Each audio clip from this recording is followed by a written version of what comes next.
But you know, this whole idea of starting again, of starting new, this is how God does things. And I don't know if you guys have ever seen this before, but I hope that this is interesting to you.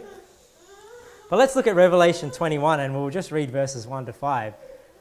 It says here, "And I saw a new heaven and a new earth, for the first heaven and the first earth were passed away, and there was no more sea. And I, John, saw the holy city, New Jerusalem, coming down from God out of heaven, prepared as a bride adorned for her husband. And I heard a great voice out of heaven, saying, Behold, the tabernacle of God is with men, and he will dwell with them, and they shall be his God, and God himself shall be with them and be their God. And God shall wipe away all tears from their eyes, and there shall be no more death, neither sorrow nor crying, neither shall there be any more pain, for the former things are passed away." Amen for that. "And he that sat upon the throne said," now look at this, "Behold, I make all things new. And he said unto me, Write, for these words are true and faithful." So we see there that the first heaven and the first earth passed away. And then we see a new heaven and a new earth. So God didn't try to fix the old heaven and the old earth. He got rid of it and replaced it with a new heaven and a new earth. He says there in verse 5, "Behold, I make all things new." Now check this out. Turn to Hebrews 1. And I don't know if you've seen this before, but this was just kind of cool when I saw it. And it was revealed to me. Look at what it says here in Hebrews 1, verse 10. And maybe you've read over this, but just never made the connection.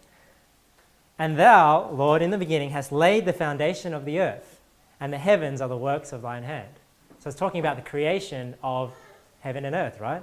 Now look at this. "They shall perish, but thou remainest, and they all shall wax old as doth a garment." Remember what we read in Luke 5, how Jesus said you don't take an old garment, a new garment and fix an old garment. And now the heaven and earth is being likened to a garment. Verse 12, "And as a vesture," so another word for clothing, "shalt thou fold them up, and they shall be changed. But thou art the same, and thy years shall fail not." Now isn't that interesting that Jesus said, no man, I can't remember exactly, no man, taketh an old garment and fixes it with a new, right?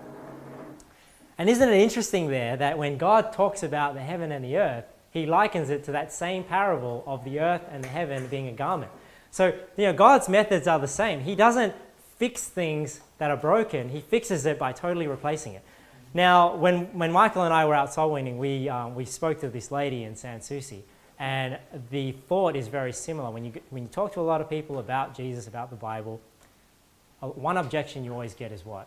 If there's a loving God, why is there so much death and suffering in the world? And in fact, I'm putting together a sermon just to address that question, because I think it's a very important question that we understand, because it seems that a lot of people have rejected God because of that. And there was this video that went out recently, I don't know if you guys saw it on Facebook or on YouTube, of a famous atheist basically mocking God and saying, one guy asked him, if you were to meet God, what would you say? And he started saying, God, bone cancer?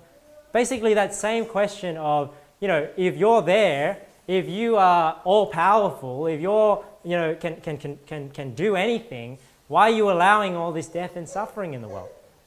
And they basically asked the question, why isn't God doing anything about it? Right? And this is what this lady in San Souci was saying. She was saying, well, if there's a God, he did a pretty terrible job, basically saying, what is God doing about all the death and suffering in this world? Well, what they have to understand is that, God's methods are not their methods. And when they say, what is God doing about it? It's not that God has not done anything about it. It's that God is not doing what they think he should do about it. Because God has done something about it. Because 2,000 years ago, he stepped into humanity. He became a man, born of a virgin, died on the cross, rose again so that all of us could be saved. Because God is not trying to preserve this world. Like he says here, he's going to make all things new. He's going to be making a new heaven and a new earth. So people are looking at the old heaven and the old earth, which is the one we're on now, and saying, why isn't God doing anything about it? Why isn't God fixing all the problems here? Because that's not what God has, that's not his plan. That's not what he's going to do about it. What he's doing about it is, I'm going to make a new heaven and a new earth, and we want as many people from the old heaven and the old earth to be saved and to be washed from their sins so they can be on the new heaven and the new earth. That's what God has done.